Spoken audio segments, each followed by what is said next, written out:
जय हिंद। मैनिफेस्टो यानी हमारा भविष्य। जितनी भी पार्टियां हैं, चाहे राज्य स्तर की पार्टी हो चाहे राष्ट्रीय स्तर की पार्टी हो, सभी पार्टी अपना मैनिफेस्टो जारी करती हैं।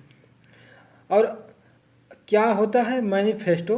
तो मैनिफेस्टो में लिखित विवरण होता है। जो सरकार अगर वह गवर्नमेंट में आती है या बहुमत से आती है तो आने वाले दिनों में उसकी क्या रणनीति होगी और कौन कौन से नीतियां अपनाएगी या किसके बारे में वह ज़्यादा काम करने वाली है, वह अपना पहले ही इस मैनिफेस्टो में अपनी जानकारी दे देती है, जिससे जो मतदाता होते हैं उन्हें पता चलता है कि उन्हें किस तरफ जाना चाहिए, कौन उन्हें ज़्यादा सुविधा दे रहा है, किससे उन्हें और उनके राष्ट्र की अखंडता को मतलब कि ज़्यादा प्रभाव मिलेगा और देश आगे की तरफ प्रगति करेगा। तो इसीलिए मैंने भी ज़मीनी स्तर पर बीजेपी और इंडिया यानी कांग्रेस के बीच मैनिफेस्टो की तुलना की है। देखिए, ये लोग अपने मोदी जी मैनिफेस्टो लेकर खड़े हैं और राहुल गांधी भी अपना न्याय पत्र नामक मैनिफेस्टो के साथ उपस्थित हैं।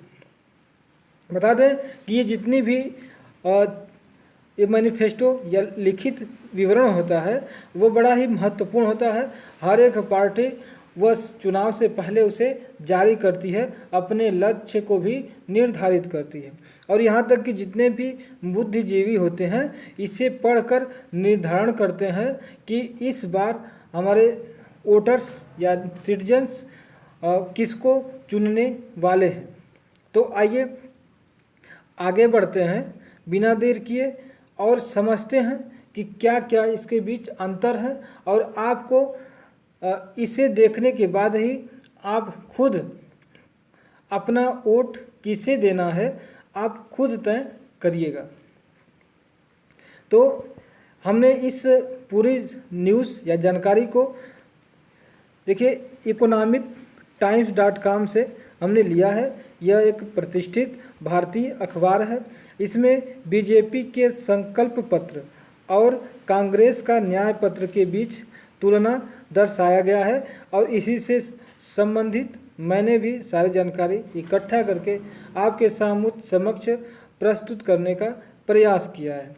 और यह लोकसभा इलेक्शंस जो होने वाले हैं 2024 का, और यह 19 अप्रैल से 1 जून के बीच होने वाले हैं और लगभग 5 जून को, जहाँ तक मुझे ज्ञात है, रिजल्ट यानी चुनाव का जो रिजल्ट है आ जाएगा। उसके बाद किसकी सरकार बनेगी वह तब पता चलेगा। तो आइए आगे बढ़ते हैं और मैनिफेस्टो के बारे में समझते हैं।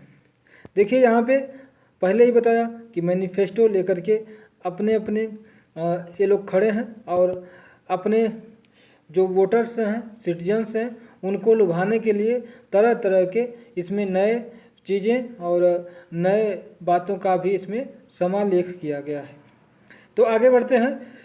जो भाजपा का संकल्प पत्र है और कांग्रेस का न्याय पत्र, कांग्रेस पार्टी और भारतीय जनता पार्टी जो भाजपा है, दोनों ने अपने भविष्य और भारत के भविष्य के लिए और उसके दृष्टिकोण को ध्यान में रखते हुए घोषणा पत्र जारी किया है। यानी मैनिफेस्टो को एक घोषणा पत्र भी कहते हैं। जैसे आप स्कूल में रहते हो तो शाम को या सुबह में कभी कभी घोषणाएं की जाती हैं कि आपको,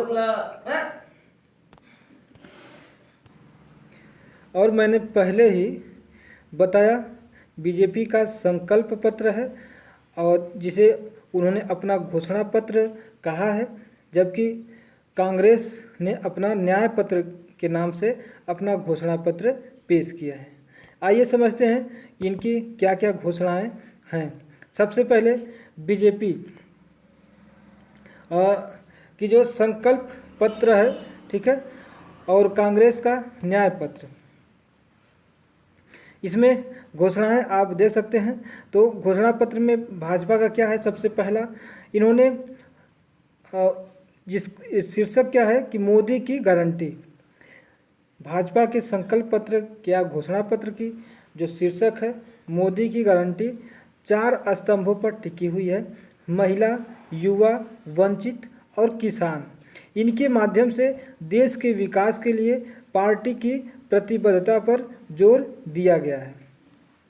जबकि कांग्रेस का जो न्याय पत्र है उसने क्या कहा है, तो उन्होंने अपना शीर्षक न्याय पत्र रखा है और उन्होंने न्याय यात्रा से जो न्याय यात्रा इन्होंने निकाली थी 2 बार, उसी से यह प्रेरित है और यह 5 स्तंभों पर केंद्रित है। इसमें कौन कौन, युवा, महिला, किसान, श्रमिक आदि इसमें शामिल हैं। दूसरा संकल्प जो है यह है कि जो युवा, कांग्रेस के वादे क्या हैं युवा मतदाताओं के लिए कि बेरोजगारी से निपटने के लिए युवा न्याय कार्यक्रम का कार्यान्वयन किया जाएगा। यानी बेरोजगारी से निजात पाने के लिए उन्होंने कोई ये जो कार्यक्रम है इसको लाएंगे और बड़ी मात्रा में जो बेरोजगार हैं रोजगार का सृजन किया जाएगा तरह तरह से। उन्होंने कई तरह की बातें भी इसमें शामिल करी हैं। बताया है कि 25 साल की उम्र के जो डिप्लोमा धारक हैं या ना कॉलेज स्नातक हैं उनके लिए 1 साल की प्रशिक्षुता प्रदान करने वाले नए प्रशिक्षुता अधिकार अधिनियम की शुरुआत की जाएगी। यानी प्रशिक्षण लेने के लिए उसके लिए टीचर और विद्यालय की भी यहाँ पे व्यवस्था की जाएगी और उसके लिए नियम कानून भी बनाए जाने हैं जो कि मील का पत्थर इनके हिसाब से लगता है कि यह साबित होगा। बताया कि 30 लाख रिक्त पद हैं केंद्र सरकार के पास और उन्होंने भरने के लिए इसे जल्द से जल्द प्रतिबद्धता अपनी जाहिर करी है। यहाँ तक कि कोविड-19 जो महामारी रही है इसमें जो सार्वजनिक परीक्षा देने में असमर्थ रहे हैं उनके लिए एक मुफ्त राहत भी दी जाएगी जो युवा मतदाता हमारे हैं। जबकि बीजेपी ने क्या अपने घोषणा पत्र में जारी किया है कि जो पेपर लीक हो रहा है उसके विरुद्ध इन्होंने कानून और ज़्यादा कड़ी या मजबूत लाया जाएगा। साथ ही सरकारी जो रिक्तियां हैं उसे शीघ्रता से भरे जाने का प्रयास किया जाएगा। तो आप समझते रहिए क्या क्या बातें हो रही हैं और आप खुद निर्णय लीजिएगा कि किनका ज़्यादा फ़ायदेमंद रहेगा हमारे देश के लिए, हमारे युवाओं के लिए और हमारे बुजुर्गों या समाज के लिए। इसी कड़ी में स्टार्टअप और उद्यमिता के लिए अनुकूल वातावरण भी प्रदान करने की यहाँ पे व्यवस्था करी जाएगी और रोजगार को बढ़ावा देने के लिए वैश्विक विनिर्माण पर ध्यान देना इनको है। साथ में जो इच्छुक उद्यमी हैं उनको मुद्रा भी मिलेगी, जैसे क्रेडिट कार्यक्रम का विस्तार होगा और मुद्रा ऋण का जो सीमा है दोगुना कर दिया जाएगा। वैसे मुद्रा ऋण की जो है वह 50,000 या 5 लाख तक मिलता है, उसके लिए भी कंडीशन है। तो उस कंडीशन को रखते हुए उसमें दोगुना रखा जाता है और इसमें 5% तक आपसे ब्याज भी लिया जाता है। इसमें कम से कम ब्याज इस पर लगता है। तो आप देख सकते हैं कि कांग्रेस ने और बीजेपी ने अपने युवाओं को लुभाने के लिए मतलब तरह तरह से अपने हथकंडे अपनाए हैं।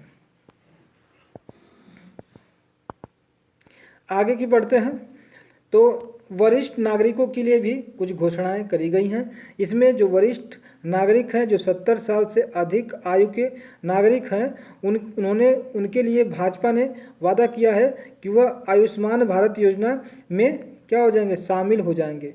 जो भी 70 वर्ष से अधिक के बुजुर्ग हैं और पवित्र तीर्थ यात्रा करने के लिए जितने भी इच्छुक वरिष्ठ नागरिक हैं उन्हें सुविधाएं प्रदान की जाएंगी और राज्य सरकार के साथ सहयोग भी स्थापित किया जाएगा।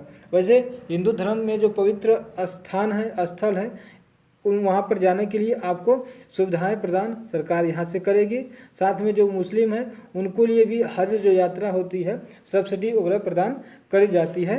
तो इसी से संबंधित यह घोषणा यहाँ पे जारी की गई है। अब कांग्रेस ने क्या वादे किया है इसे लेकर के, इन्होंने विकलांग जो व्यक्ति हैं उनके अधिकार जो नियम है उसको 2016 को और सख्ती से लागू किया जाएगा कि जो विकलांग है उन्हें और ज़्यादा से ज़्यादा उनके सरकार में फ़ायदा मिले। साथ में जो राष्ट्रीय सामाजिक सहायता कार्यक्रम के तहत वरिष्ठ नागरिक, विधवा, विकलांग और जो व्यक्ति हैं इनके जो पेंशन है उसको 1000 रुपये प्रतिमाह कर दिया जाएगा बढ़ा करके। साथ में जो सार्वजनिक परिवहन में इन वरिष्ठ नागरिकों के लिए यात्रा में रियायतें दी जाएंगी, यानी फ्री में बसों में या ट्रेनों में यात्रा कर सकते हैं या कुछ छूट पर भी उन्हें यात्रा करने की सुविधा मिल सकती है। किसान पर इन्होंने क्या फोकस किया है, तो बीजेपी ने वादे किया है क्या कि तकनीकी हस्तक्षेप के माध्यम से पीएम जो फसल बीमा योजना है उसको और मजबूत किया जाएगा। तो पीएम फसल योजना में हमें 2000 रुपये पर तिमाही मतलब 4 माह में एक बार मिलता है, कितना 2000 रुपये। तो कुल मिला के हमें एक साल में 6000 रुपये मिलता है। तो यही है पीएम फसल बीमा योजना। और यहाँ तक कि जो न्यूनतम समर्थन मूल्य है इसे एमएसपी कहते हैं, उसको और भी बढ़ाने का यहाँ पे घोषणा करी गई है। क्योंकि आपने पिछले समय देखा होगा एमएसपी यानी मिनिमम सपोर्ट प्राइस, तो कुल 23 ऐसे फसलें हैं जिनके लिए एमएसपी लागू की गई है और सरकार एक निश्चित प्राइस या बोल सकते हैं मूल्य निर्धारित करती है जिससे कम कोई भी या सरकार आपको उतना मूल्य का भुगतान किसी भी अनाज के लिए या किसी भी फसल के लिए जरूर देगी। और देखते हैं कांग्रेस का इसको लेकर के क्या वादे हैं। तो इन्होंने बताया कि जो स्वामीनाथन आयोग की सिफारिश के अनुसार सरकार द्वारा प्रतिवर्ष एमएसपी की कानून की गारंटी की घोषणा करेगी। ठीक है, जब यह सरकार में आती है तो स्वामीनाथन आयोग की जो मतलब कि एमएसपी को लेकर के जो कानून है वो बड़े ही मतलब मजबूत हैं और सब पूरे ही जितने भी हमारे किसान भाई हैं उनके लिए बहुत सारी व्यवस्थाएं स्वामीनाथन आयोग ने लेकर आई थी और ताकि वे अपने कृषि को एक उद्योग की तरह डेवलप कर पाएँ। इसलिए स्वामीनाथन आयोग को बढ़ाने का प्रयास कर रही है कांग्रेस ताकि हमारा कृषि क्षेत्र भी आगे की तरफ बढ़े।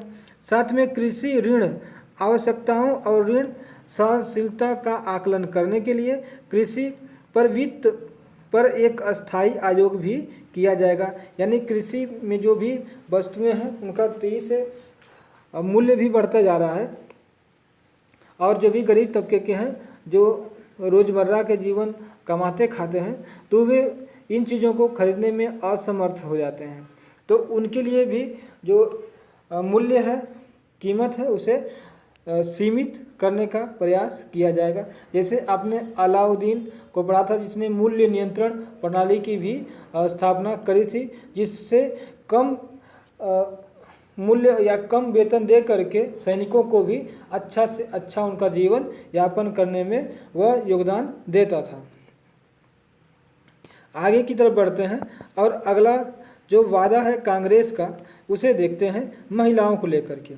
तो महालक्ष्मी योजना की शुभारंभ इन्होंने यह करने वाले हैं और प्रत्येक गरीब जो भारतीय परिवार हैं उन्हें बिना शर्त के नगद रुपए कुछ दिए जाएंगे और कम से कम एक साल में 1 लाख रुपए प्रदान करने की योजना बनाई है। उसके लिए भी कुछ कंडीशंस इसमें शामिल की गई हैं। यहाँ तक कि अगला है 2025 तक महिलाओं के लिए केंद्र सरकार की नौकरियों में 50% तक आरक्षण देने की व्यवस्था है। साथ आगे बढ़ें तो प्रत्येक जिले में कम से कम एक सावित्रीबाई खुले छात्रावास की स्थापना की जाएगी और जिसमें कामकाजी महिला छात्रावासों की संख्या को दुगना करना है। यानी जो काम करने वाली महिलाएं हैं तो वे इस छात्रावास में मुफ्त में या कुछ थोड़े मूल्य दे करके इसमें सुरक्षा पूर्वक रह सकती हैं और इनकी सुरक्षा की गारंटी भी सरकार लेने वाली है। जबकि बीजेपी स्वास्थ्य को लेकर के क्या इसके वादे हैं, तो बताया कि जो एम्स है नेटवर्क को मजबूत किया जाएगा, यानी जो सेंट्रल स्वास्थ्य जो कॉलेज है या हेल्थ कॉलेज है उस वह एम्स कही जाती है, ऑल इंडिया मेडिकल साइंस वाला है। साथ में मजबूत स्वास्थ्य सेवा के लिए पीएम अभीम का निर्माण भी किया जाएगा और इसे विस्तार करने का दावा किया गया है। यहाँ तक कि जन औषधि नेटवर्क को भी विस्तार किया जाएगा जिससे हर एक गांव में, हर एक जिले तक तो यह आ चुकी है लेकिन गांव तक अभी नहीं पहुंची है सस्ती दवाओं का जो जन औषधि नेटवर्क है। तो आने वाले दिनों में जल्द ही कई क्षेत्रों में यह फैल जाएगी। और ट्रांसजेंडर समुदाय के लिए आयुष्मान कवरेज भी दिया जाएगा। जो भी ट्रांसजेंडर हैं जिनका कोई भी लिंग निर्धारित नहीं है उनके लिए आयुष्मान मतलब फ्री में उनके जो इलाज हैं 5 लाख रुपए तक करने की योजना सरकार ने रखी है और इसे घोषणा पत्र में शामिल किया है। आगे बढ़ें तो कांग्रेस का स्वास्थ्य को लेकर के क्या घोषणा है, तो इसमें सार्वभौमिक स्वास्थ्य देखभाल के लिए 25 लाख रुपए तक जो है कैशलेस बीमा राजस्थान मॉडल को अपनाने का इन्होंने घोषणा की है। क्योंकि इन्होंने कहा कि 25 लाख रुपए तक एक परिवार स्वास्थ्य बीमा जो है प्राप्त कर सकता है, जबकि बीजेपी ने इसे 5 लाख तक ही सीमित रखा है और आने दिनों में इसे 10 लाख करने का भी ऐलान किया है। आगे बढ़ते हैं कि सार्वजनिक स्वास्थ्य केंद्रों में जांच, उपचार, दवाएं और पुनर्वास की जो सुविधा है मुफ्त की जाएगी और स्वास्थ्य देखभाल का भी अच्छा से अच्छा आश्वासन करने का यहाँ पे घोषणा करी गई है। साथ में 2028 से 29 तक कुल व्यय का 4% जो है स्वास्थ्य देखभाल में शामिल किया जाएगा और उसके बजट में वृद्धि भी यहाँ पे करी जाएगी। आगे बढ़ते हैं, भारतीय अर्थव्यवस्था को लेकर के क्या अनुमान है, क्या वादे हैं, तो भाजपा के वादे हैं कि भारत की तीसरी सबसे बड़ी आर्थिक शक्ति बनने की यहाँ पे गारंटी दी गई है कि तीसरी सबसे बड़ी आर्थिक शक्ति बनेगी, ठीक है ना। लेकिन अभी जो है 5वें नंबर पर है, अभी हमारा देश जो है 5वें नंबर पर जीडीपी के मामले में यह है। जबकि पीपीपी यानी पावर परचेजिंग पावर पैरिटी यानी पीपीपी के हिसाब से भारत तीसरे नंबर पर है और ये तीसरे नंबर पर जब मनमोहन सिंह थे तभी से है, इसमें कोई अभी बदलाव नहीं हुआ। आगे बढ़ते हैं तो देखिए अभी भी बात यह है कि 5वें जो नंबर पर है, तो जब 2014 में थी तो भी वहाँ पे 5वें नंबर पर ही के आसपास ही जीडीपी हुआ करती थी, कोई ज़्यादा अंतर नहीं था। लेकिन बीच में जो कोरोना आया जिससे जो आर्थिक परिस्थितियां हैं यह डगमगा गई थी और हमें नुकसान देखने को मिला। आगे कम मुद्रास्फीति और आर्थिक विकास के प्रति प्रतिबद्धता करी गई है। और कम मुद्रास्फीति का मतलब क्या होता है कि जो महंगाई है वह बहुत ही कम से कम बढ़ेगी, महंगाई कम से कम बढ़े और आर्थिक जो विकास है यानी लोगों के पास पैसे की जो उपलब्धता है बढ़े, रोजगार के अवसर बढ़ाने और करदाताओं को समर्थन देने का यहाँ पे बात करी गई है। इस तरह से अगला कांग्रेस ने भी इसे लेकर वादा किया है कि वह अगले 10 साल में जीडीपी को दोगुना करने वाला है।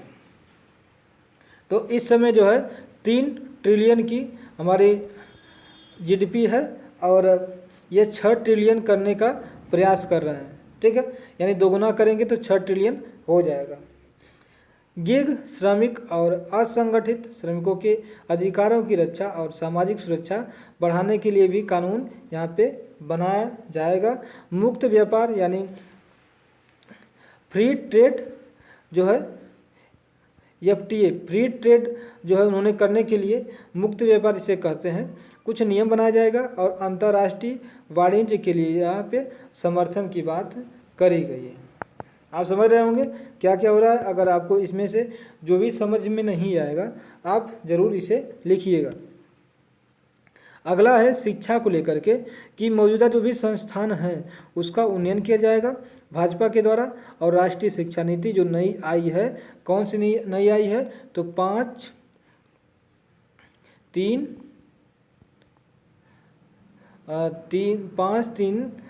कितना हो गया,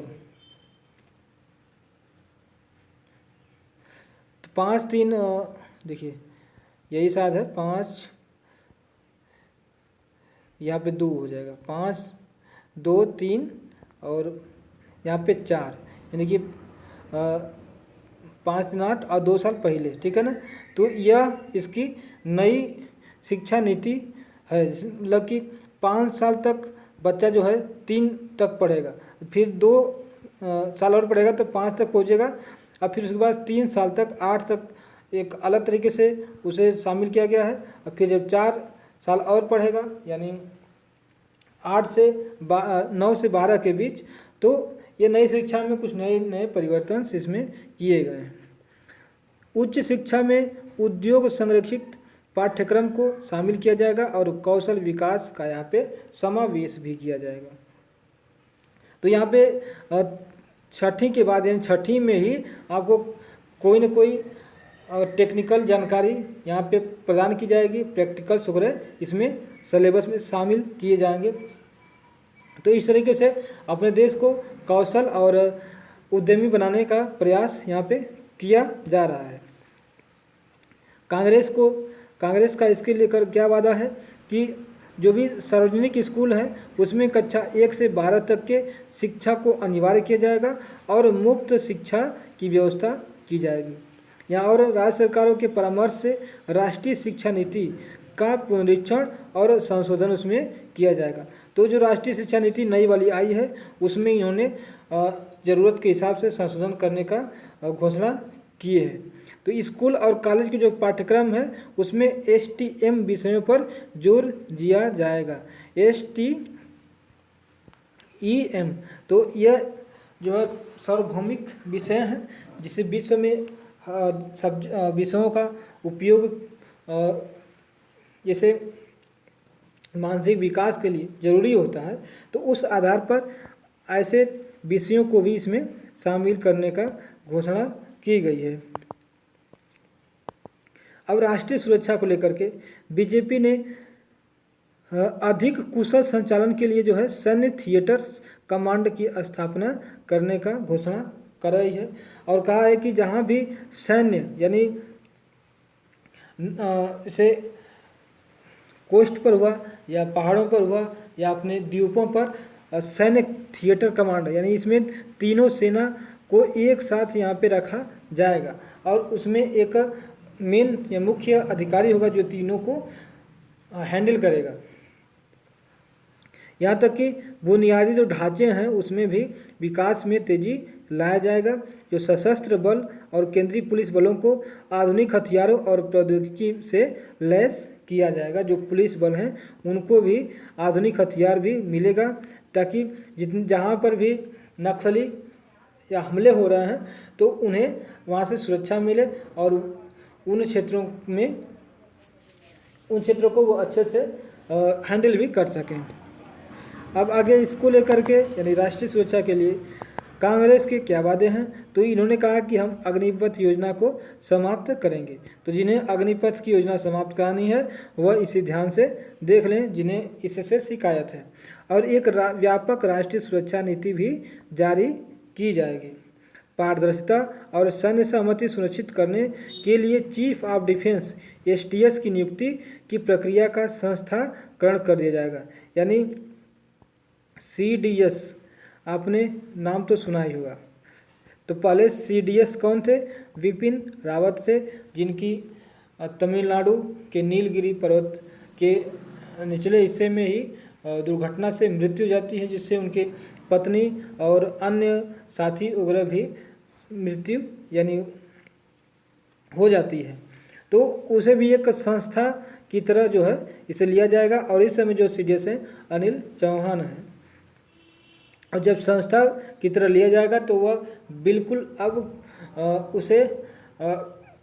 उसका चुनाव अच्छे से होगा और नए तरीके से उसे क्रियान्वयन भी किया जाएगा।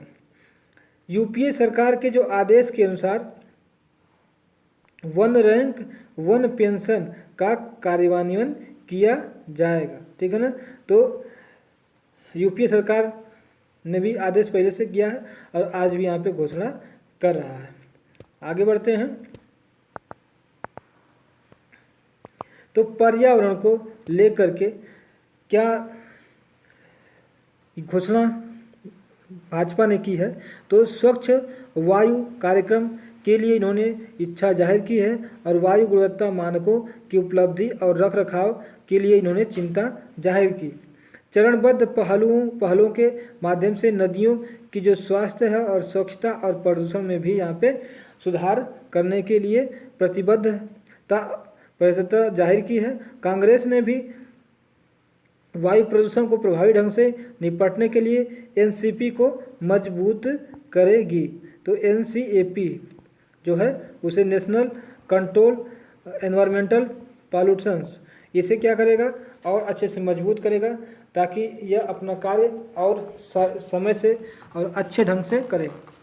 पर्यावरण मानकों और योजनाओं को लागू करने के लिए स्वतंत्र पर्यावरण संरक्षण जलवायु परिवर्तन प्राधिकरण यानी इसके ट्रिब्यूनल की स्थापना की जाएगी, जैसे आज के समय NGT है, नेशनल ग्रीन ट्रिब्यूनल है। तो इसके अलावा कुछ और भी जानकारी है, इसे हम टेबल में ही एक साथ देख लेते हैं।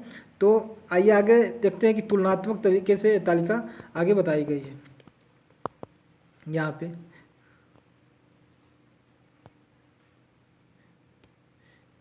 तो कांग्रेस की जो घोषणा पत्र है इधर, और ये वाली है भाजपा की घोषणा पत्र। राष्ट्रव्यापी सामाजिक आर्थिक जाति जनगणना कांग्रेस ने करने की प्रतिबद्धता जाहिर की है, जबकि भाजपा ने कहा कि हम आयुष्मान भारत के लिए वरिष्ठ नागरिकों को भी इसमें शामिल करेंगे। अगला है कि आरक्षण की सीमा जो है संवैधानिक संशोधन को लेकर के बढ़ाने का प्रयास किया गया है, जबकि भाजपा ने कहा है कि मुद्रा ऋण को 10 लाख से 20 लाख रुपए तक बढ़ा दिया जाएगा, जिससे जो उद्यमी हैं उन्हें अच्छे से धन मुहैया होगा, प्राप्त होगा और वे उद्यमी अपने उद्योग का विकास कर पाएंगे। EWS जो है वह 10% EWS के लिए नौकरी और शैक्षणिक संस्थानों में 10% का कोटा यहाँ पे रहेगा, जबकि ट्रांसजेंडर जो समुदाय हैं वे जो है आयुष्मान भारत को भी क्या करने वाले हैं, कवर करने वाले हैं। अब ट्रांसजेंडर भी समुदाय इसमें शामिल हो जाएंगे। जो डिप्लोमा धारक हैं उनके लिए प्रशिक्षुता का अधिकार अधिनियम लाया जाएगा, यानी उन्हें सब कुछ सीखने का अधिकार होगा, वह कोई भी चीज़ सीखने का अपना जो है एक राइट रखेंगे। भाजपा ने PM सूर्य घर मुफ्त बिजली योजना के तहत बिजली बिल शून्य करने का प्रयास यहाँ पे किया है। और अगला जो होने वाला है कि न्यूनतम समर्थन मूल्य जो है MSP की गारंटी यहाँ पे दी जाती है।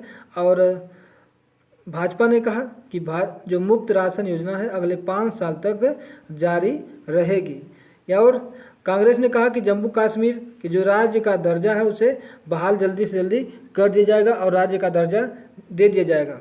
और भाजपा ने कहा कि वंदे भारत जो ट्रेन है उसे और भी विस्तार किया जाएगा और अन्य जो क्षेत्र हैं वहाँ भी इसे संचालित करने का प्रयास किया जाएगा। अग्निपथ योजना जो है उसे ख़त्म करने की भी योजना कांग्रेस ने बनाई है, जबकि भाजपा ने एक राष्ट्र एक चुनाव समान नागरिक संहिता पर विचार करने का प्रयत्न किया है। वैसे भी जो एक राष्ट्र एक चुनाव जो है यह पूरी तरीके से इस पर एक्ट बनाया जा चुका है और 2029 से एक साथ राज्य का और लोकसभा का चुनाव एक साथ ही होने वाला है। आगे बढ़ते हैं और अगला जो है, कांग्रेस ने कैशलेस बीमा के लिए राजस्थान मॉडल को अपनाने का यहाँ पे घोषणा करी है, जबकि भाजपा ने राजमार्ग, रेलवे, वायुमार्ग, जलमार्ग के आधुनिकीकरण सहित विभिन्न क्षेत्रों को ढांचागत विकास करने का प्रतिबद्धता बताई दी है। जबकि कांग्रेस ने कहा कि न्यूनतम वेतन है 400 रुपये प्रतिदिन करने के लिए यह प्रतिबद्ध है। अभी मनरेगा में लगभग 250 के आसपास वेतन है। तो अगर मनरेगा में सरकार बन के आती है कांग्रेस की, तो कम से कम 400 रुपये आपको दिहाड़ी मिलेगी, और कोई भी 400 रुपये से कम किसी भी काम के लिए नहीं देगा। तो सबसे अधिक देखा जाए कि न्यूनतम वेतन कहाँ पे है, तो दिल्ली में है। दिल्ली में लगभग कि 20,000 रुपये तक है, और उत्तर प्रदेश, बिहार, यहाँ पे लगभग 8,000 7,000 के आसपास ही यह है न्यूनतम वेतन। गरीब परिवारों के लिए महालक्ष्मी योजना का शुभारंभ कौन करेगा? कांग्रेस। जबकि ग्रामीण महिलाओं के लिए प्रशिक्षण कार्यक्रम नमो ड्रोन दीदी योजना के माध्यम से महिला को सशक्तिकरण का जो प्रकाश डालने का प्रयास भाजपा ने किया है। नियमित नौकरियों में ठेकेदारी प्रथा को खत्म करना इनकी पहली विचार है, किसकी? कांग्रेस की। और भाजपा ने भारत में वैज्ञानिक अनुसंधान के लिए 1 लाख करोड़ रुपए भी यहाँ पे आवंटन करेगी, ताकि भारत में वैज्ञानिक जितने भी शोध हो रहे हैं वह और अच्छे से हों, भारत और अच्छे से विकास करे, और विदेशों से हमें कम से कम तकनीकी सामानों का आयात करना पड़े। केंद्र सरकार 30 लाख रिक्त पदों को भरने के लिए यहाँ पे प्रतिबद्ध है कांग्रेस। जबकि हिमालय राज्यों में आपदा प्रबंधन लचीलेपन को बढ़ाने के लिए व्यापक दृष्टिकोण को अपनाएगी भाजपा सरकार।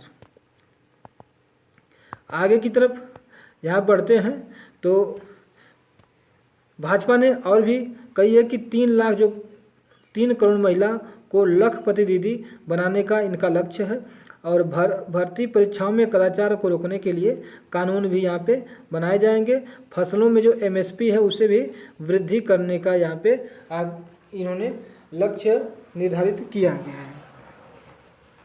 तो इस तरह से आपने देखा कि किस तरीके से अपने अपने मैनिफेस्टो को और नए नए लुभावने वादे इन्होंने किए हैं। तो आप मेरे प्यारे साथियों पूरा इसे देखे होंगे, तो निचोड़ आप खुद निकालिएगा कि कौन बेहतर है और आपके लिए कौन आने वाले समय में बेहतर देश को और हमारे समाज को प्रगति की ओर ले जाएगा। और इसके लिए आप सुझाव भी दीजिएगा कि कौन हमारे देश के लिए बेहतर होगा, और इससे जो हमारा YouTube समाज है, परिवार है, उसे भी जानकारी मिलेगी, और जितने भी लोग हैं वह एक नए रास्ते पर निकलने के लिए प्रतिबद्ध होंगे और अपने देश को आगे बढ़ाने के लिए अपने समय और अपने वोट का उपयोग करेंगे, जो बहुमूल्य है। तो हम आपसे गुजारिश करेंगे कि सभी लोग अपना वोट देने के लिए ज़रूर बूथ पर जाएंगे, और लगभग कुछ ही दिनों के बाद, 2-4 दिनों के बाद ही इसका वोट होने वाला है। तो आज के लिए और बस इतना ही, मिलेंगे फिर अगले वीडियो में। जय हिंद।